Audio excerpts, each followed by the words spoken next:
The dance of the tides is a constant reminder of the moon's invisible influence, a gravitational tug-of-war that governs the movement of trillions of tons of water across our planet's surface.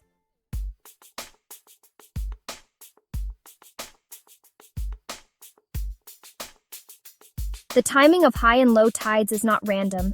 It follows a predictable cycle dictated by the moon's position in the sky. As Earth rotates, the moon appears to move across the sky, completing one full circuit every 24 hours and 50 minutes. This lunar cycle is slightly longer than Earth's rotation period, which is why high tides occur approximately every 12 hours and 25 minutes, rather than every 12 hours.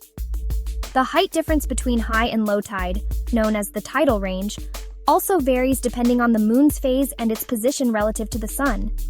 During a new moon or full moon, when the sun, Earth, and moon are aligned, the gravitational forces of the sun and moon combine to produce higher than average high tides and lower than average low tides. These tides, known as spring tides, are characterized by a greater tidal range. Conversely, during the first and third quarter moons, when the sun, Earth, and moon form a right angle, the sun's gravity partially counteracts the moon's gravity, resulting in lower than average high tides and higher than average low tides. These tides, known as Neap tides, are characterized by a smaller tidal range. The rhythmic cycle of high and low tides, modulated by the moon's phases and the sun's influence, creates a dynamic environment along coastlines, influencing the distribution of marine life, shaping coastal erosion patterns, and even impacting human activities like navigation and fishing.